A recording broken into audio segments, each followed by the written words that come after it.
নমস্কার বন্ধুরা, কিয়ান্স ব্লগে তোমাদের সবাইকে স্বাগত। আমি খুব ভালো আছি, আশা করি তোমরা সবাই খুব ভালো আছো। আজ অনেকদিন পর বোন পাড়ার সব বাচ্চাগুলো, জানো তো আমার ছেলেকে ওরা দুধ ভাত করে দিয়েছে। ছোট বলে ওকে দুধ ভাত করেছে। তোমাদের একটা জিনিস দেখাই। আমাদের পাড়ার একটা ছেলে কাজ দেখো, সাইকেলের কোনো নাম্বার প্লেট হয় না বলে ও কাগজের মধ্যে একটা নাম্বার লিখে বলছে নাকি এইটাও সাইকেলের নাম্বার প্লেট। খেলাধুলা কমপ্লিট করে আমরা দুই বোনে চলে গেলাম ফুচকা খেতে। ফুচকা খেয়ে উঠতে না উঠতে নিয়ে নিলাম পাঁপড় ভাজা। পাঁপড় ভাজা খেয়ে আমরা দুই বোনে একটা ভেজিটেবিলের চপ নিলাম, দুজনে মিলে ভাগ করে খেলাম। আসার সময় দুটো চমচম নিয়েছি, আমার একটা আর বোনের একটা।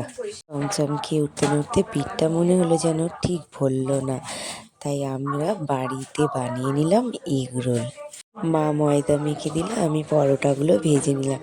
আমি পরোটা ভেজে উঠতে না উঠতেই বোন ডিমটা দিয়ে ভেজে নিল, আর আমি আস্তে আস্তে একটা একটা দিয়ে সব সাজিয়ে নিলাম।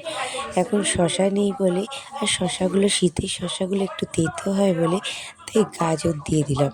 খেতে কিন্তু খুব ভালোই হয়েছে, খারাপ লাগছে না খেতে। তোমাদের যাদের বাড়িতে শশা থাকবে না, এরকম গাজর দিয়ে বানিয়ে খেও, দেখো সত্যিই খুব সুন্দর লাগে খেতে। সত্যি কথা বলতে কি বলতো, একটা খেয়ে না ঠিক পেট ভরল না, মনে হলো যেন দুটো দুটো করে খেলে একটু ভালোই হতো।